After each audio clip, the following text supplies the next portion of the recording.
현관문을 열었다. 캄캄한 집이 나를 반겼다.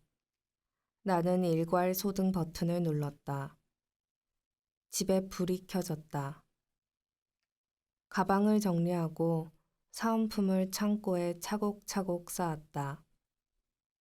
청바지와 흰 티를 2개의 빨래 바구니에 나누어 담았다.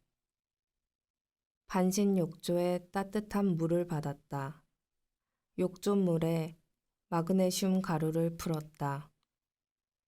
물의 온기가 몸 안으로 스며들 때까지 몸을 담갔다. LED 조명을 차례차례 끄고 스탠드를 차례차례 켰다. 집안이 부드러운 조도로 변했다. 원두를 갈아 커피를 내렸다. 아이스 커피를 들고 책상 앞에 앉았다. 내가 글을 쓰기 전에 치르는 일종의 의식이었다. 문서 프로그램 창을 켜고 문장을 입력했다. 벽지가 벗겨진 천장이 거슬렸다. 나는 의자에서 일어났다. 의자를 끌어 크랙 아래로 가져갔다. 의자에 올라서서 핸디코트를 만져보았다. 양생이 잘 되어 있었다.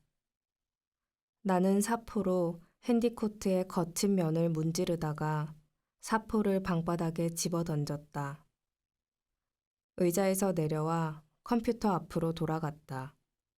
인터넷 창을 띄웠다. 청약 홈페이지에 입주자 모집 공고문을 열었다. 특별 공급에 장애인 항목이 있었다.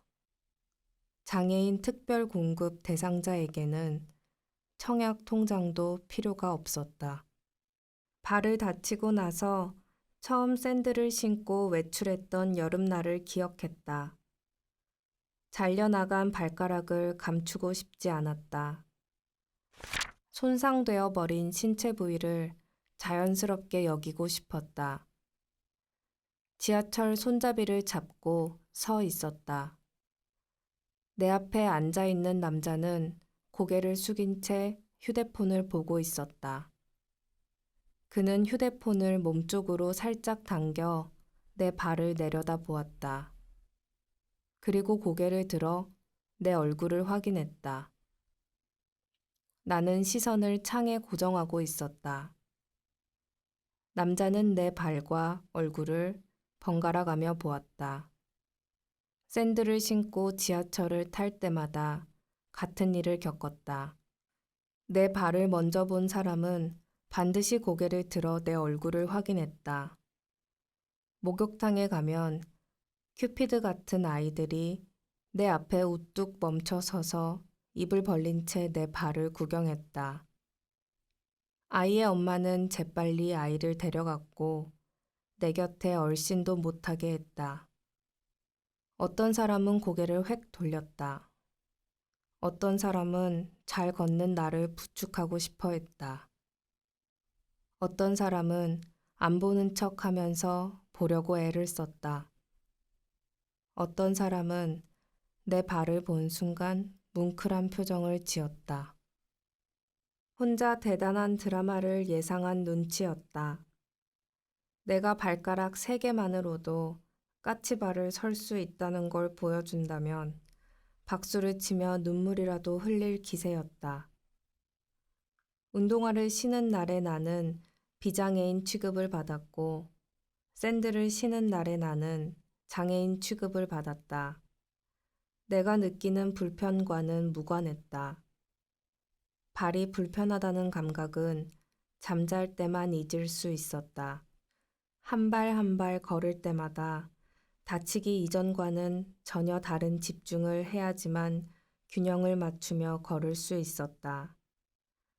계속 자라나는 손톱을 꾸준히 관리하며 사는 것처럼 그랬다.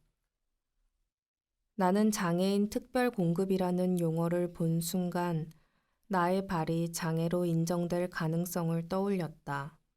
장애인 등록증 발급을 신청해보기로 결정했다. 자녀만 5억이 아니었다.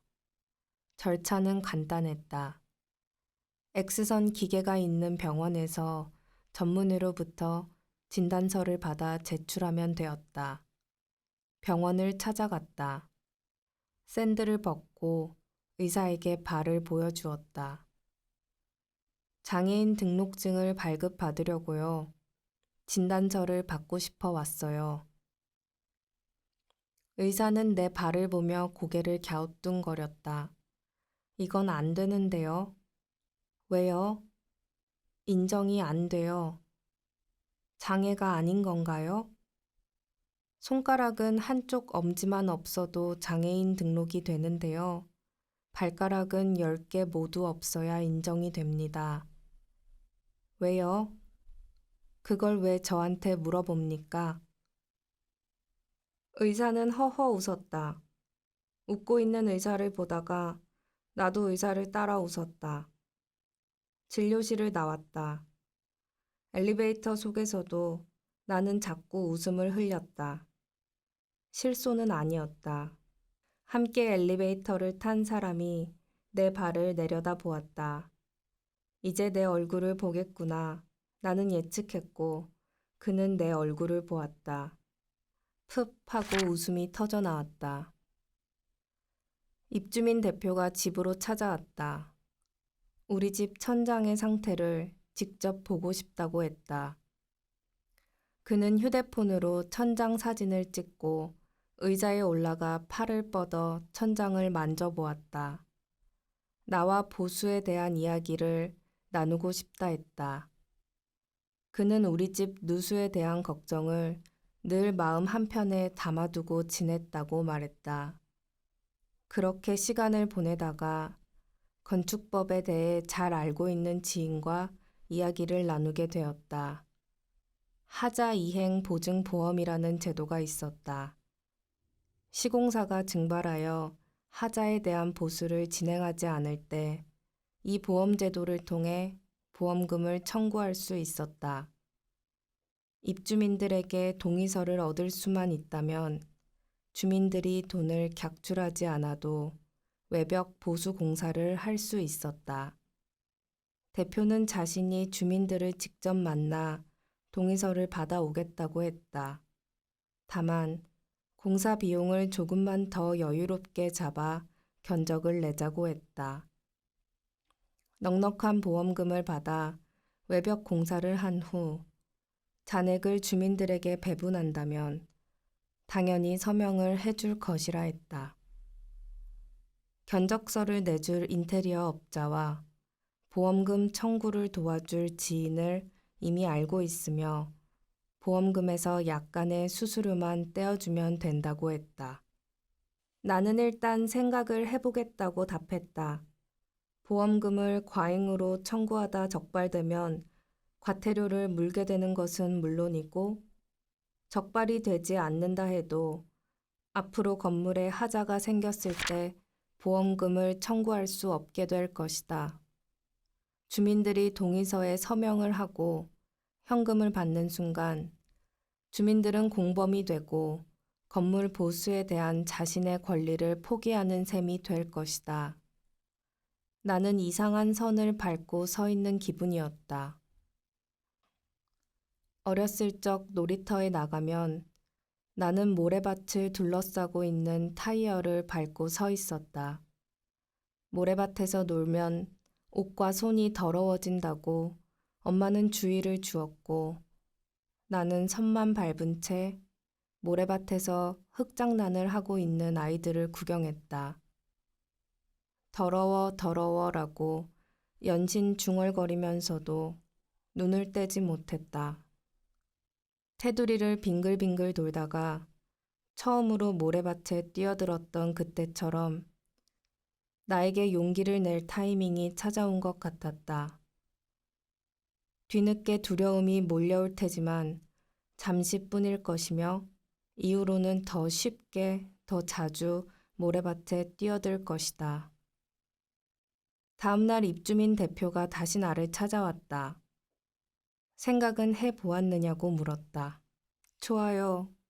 나는 대표에게 답했다. 대표는 나를 향해 웃어 보였다. 내 안면 근육이 움직이기 시작했다. 광대가 올라가고 입술이 길게 퍼져갔다. 나도 웃고 있었다.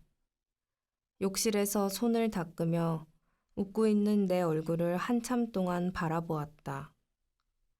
내가 바라보니까 내 웃음이 지워졌다. 나의 웃음은 내가 한 선택에 대한 자조는 아니었다. 나의 선택에 대한 가책을 삭제하면서 생기는 빈틈에 재빠르게 메워지는 대체 감정도 아니었다. 웃지 않음을 기준으로 내가 삶을 선택해 왔다고 생각해 본 적이 있었다. 영화관에서 어떤 영화를 선택할 것이냐는 사소한 것부터 어떤 직업을 선택하고 살아갈 것이냐는 문제까지 나는 매번 웃지 않을 수 있는 쪽을 선택해 왔다.